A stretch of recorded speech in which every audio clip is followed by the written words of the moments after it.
período sabático, volto eu aqui agora para conversar um pouquinho. Quem tá aqui pela primeira vez, esse aqui é o canal Fala Flávia B, eu sou Flávia B, e sejam muito bem-vindos. Deem uma curtida aí depois, caso vocês curtam mesmo, dividam com os amigos, enfim. Pra mim a intenção, na verdade, aqui desse canal é um bate-papo, é um momento de reflexão sobre tópicos diferentes que tenham muito a ver com a minha realidade, com quem eu sou e as lutas que eu defendo aí, que eu travo pela vida.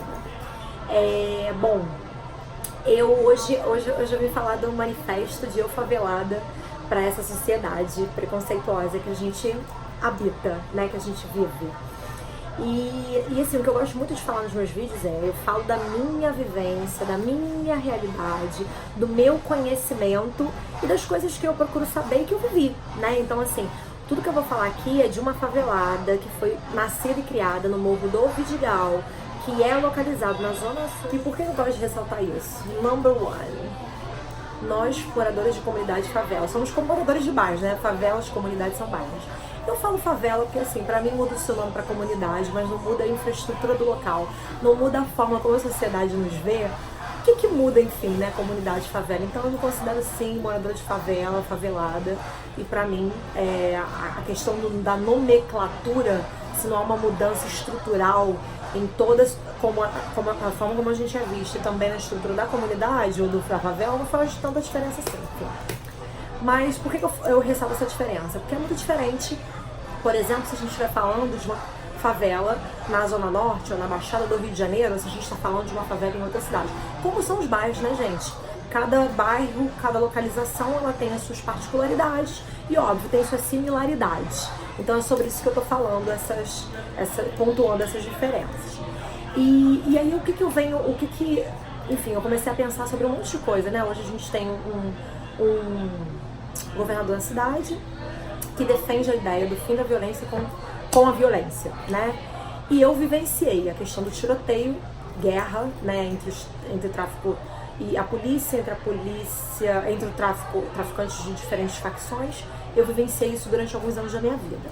Então isso não é uma tática nova, essa tática de combater a violência com a violência, principalmente nas favelas, que segundo a ideia seriam os focos da operação policial para terminar ou desmantelar os criminosos, o tráfico de drogas e tudo isso. Só que a gente sabe que a droga não chega de helicóptero, ela não é jogada assim, pum, caiu no meio do morro assim, ou nasce, se planta lá não, né? Ela chega, enfim, né, por outros meios. As armas também chegam por outros meios, elas também não são fabricadas lá dentro da comunidade.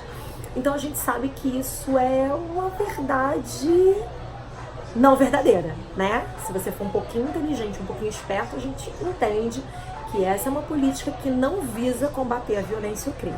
E aí, por que também eu falo isso? Eu tenho 35 anos, eu fui nascida e criada no Vidigal, e o que eu vi foi um aumento da escala de violência, de uns 15 anos pra cá, se eu posso dizer por aí, ou até um pouquinho mais.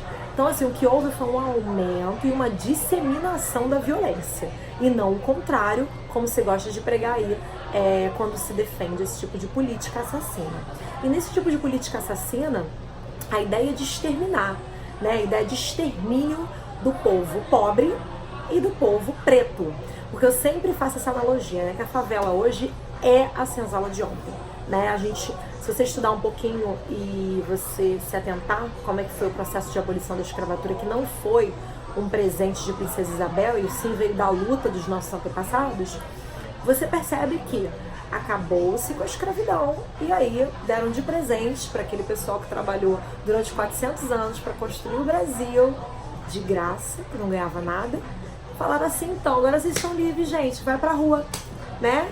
Porta da rua é serventia da casa, maravilha, não tem dinheiro, não tem nada. Então você começa, obviamente, a criar esse tipo de gueto, favela ou qualquer outro nome melhor, mais bonito que vocês queiram dar. Então, a ideia que eu sempre tive quando eu fui, enfim, trabalhar e tudo, e vejo, né, os comentários das pessoas quando existem guerras na comunidade, né, coisas como, o que vocês estão fazendo aí? Vocês que escolheram morar aí, umas coisas bem absurdas. Eu sempre penso que a sociedade, ela olha para os pobres e para os favelados como se a gente não fizesse parte daquela sociedade, né? Acho que nem humanos eles consideram que nós somos, né? Nós somos o engodo da sociedade, nós somos aquilo que a sociedade não quer, nós estamos à margem da sociedade. Mas existe também um processo de retroalimentação, porque nessas comunidades, nesses locais pobres, nesses guetos, que saem as pessoas que vão trabalhar para essa parcela da sociedade que fala que bandido bom é bandido morto, mas não pensa em ações que poderiam evitar que esse bandido bom, bandido morto de hoje não se torne bandido amanhã, né? E a gente tenha que matar. Então, normalmente essas pessoas trabalham na casa de família, né? Enfim, são motoristas, diaristas, o que seja, para poder atender essa demanda de mão de obra, desse tipo de trabalho que essas pessoas que têm dinheiro não estão a fim de fazer, não é mesmo? E aí eu fico pensando muito, né, assim, pelo menos a minha comunidade, vou tomar a minha comunidade como exemplo, o que eu vi de ações que realmente promoveram a diferença, né, que realmente não foi o tiroteio, tá? Esse tiroteio de polícia com ladrão, ladrão com polícia, enfim, o que traz é só desespero, porque você escuta tiroteio, não tem hora pra começar o tiroteio, se é de manhã, de tarde, de noite, se seu filho tá indo pra escola, se você é idoso, tá indo pro hospital, o problema é seu, porque o tiroteio ele vai acontecer. E aí as pessoas são baleadas, né? Porque você também não para de viver sua vida. Você tem que trabalhar, você tem que pagar suas contas, então você tá ali, ó, tentando, enfim, fazer o possível para ter uma vida normal. O que é bem difícil diante de uma realidade como essa, né? E aí também, assim, não se considera nem as crianças faveladas como crianças, né? Porque briga-se tanto por coisas que crianças não podem ver, aí você vai no morro, você vê ali, ó, tiroteio, polícia, arma, bandido, tudo, né? E aí tá tudo bem, tá tudo certo, porque é favelado, né? Nem criança, né? E o que eu vi na minha comunidade que fez a diferença foram ações de ONGs. Pasmem, as ONGs fazem coisas muito positivas. Se você não sabe, procure saber, de repente vai ser voluntário, que isso aí ajuda dessa. Então lá no Vidigal a gente tem o Nós do Morro, que é um projeto voltado para arte, né? Arte, cultura. Eu mesmo fiz parte do Nós do Morro, meu irmão fez parte.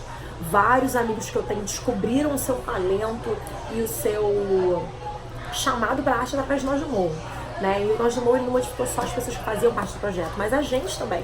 Eu tive acesso ao teatro, eu tive acesso à arte, eu tive acesso ao cinema dentro da minha comunidade, né? Tinham vários eventos que eles promoviam que eram ótimos, show das 5, show das 7, quem é daquele tempo sabe.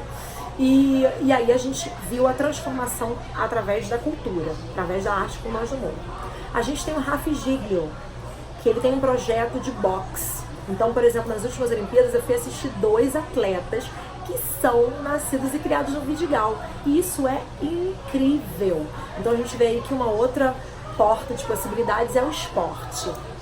E no Vidigal, que assim é uma comunidade realmente muito abençoada, eu vou te falar, que a gente sempre teve esse contato com a cultura muito forte, muito próximo, e isso fez a diferença. E eu vejo através da educação, né, gente? A educação, ela é realmente um agente de transformação, um agente de mudança.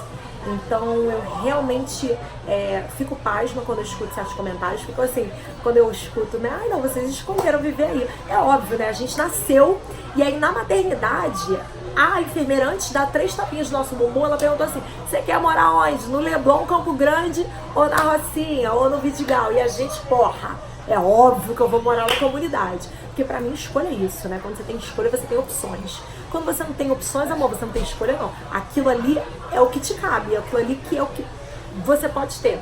E é aquilo ali que tem pra hoje, tipo essa vida no caso. Então, assim, eu sempre tive essa impressão, né? Que a sociedade, ela olha a gente como...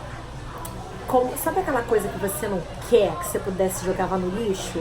É como a sociedade olha para os pobres e principalmente os pobres favelados, né?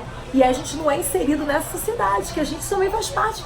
Ou, pasmem, a gente também é ser humano. Ó, carne e osso, olho, fala, enxerga, anda, igualzinho a todo mundo. Então o que dói aqui, dói ali também. Então, assim, é um processo muito interessante, né? Porque parece que a gente é inimigo, né? A gente favelado e a sociedade. Em momento nenhum se pensam ações, né? Ou as pessoas que estão no poder pensam em ações para poder integrar, porque nós somos pessoas também, igualzinho a todo mundo, meu amor. A diferença é só que a gente mora ali porque não teve escolha nem condições de morar em outro local.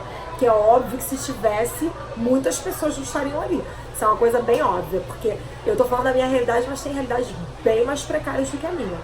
Então, é mais um convite mesmo para pensar, quando você for falar um monte de besteira aí sobre quem mora em comunidade, sobre, eles não entregam os bandidos. Meu amor, experimenta, vai morar um tempo numa comunidade e depois você me conta aqui como é que é. E a gente vê se você continua pensando igual ou se mudou alguma coisa. E também outro exercício incrível. Isso é um achado assim do último século. Empatia. Empatia. Se colocar no lugar do amiguinho, tá? Porque se você não sabe, não é uma realidade que você vivencia, escuta o coleguinha. Escutar, ó. Praticar, ó. A escuta ativa. A escuta real. Então, peraí. Como é que é viver numa comunidade? Como é que é? Porque eu nem imagino o que é viver no asfalto, amor. Porque eu não tive essa realidade, não vivi essa realidade. Então, eu na verdade transitei sobre esses dois mundos, né? Desde que eu comecei a estudar, a trabalhar, eu transitava sobre os dois, mas eu não morava, né? Então, a minha realidade enquanto moradora de algum local é moradora de favela, né? E é isso. Eu acho que a gente pode, sim, sonhar com mudança, querer a mudança, trabalhar para mudança, mas a sociedade precisa entender que a gente também é parte dessa mudança, meu bem. Porque se qualquer tipo de lei, de ação favorecer só um tipo de grupo, a gente vai continuar nessa pendenga, a gente vai continuar exatamente nesse buraco que a gente está no momento. Então pense bem quando você, enfim, falar um monte de besteira aí de que, porque sempre falam que o tiroteio da polícia. Mas é mesmo, meu amor, é mesmo. Vai lá, fica um tempinho, mora, não vai só visitar não, mora. E depois a gente conversa, tá bom? Mas é isso que eu queria falar. Pensa um pouquinho antes de falar. Pensar um exercício tão interessante e tão necessário ultimamente. É isso aí, gente. Obrigada e até a próxima.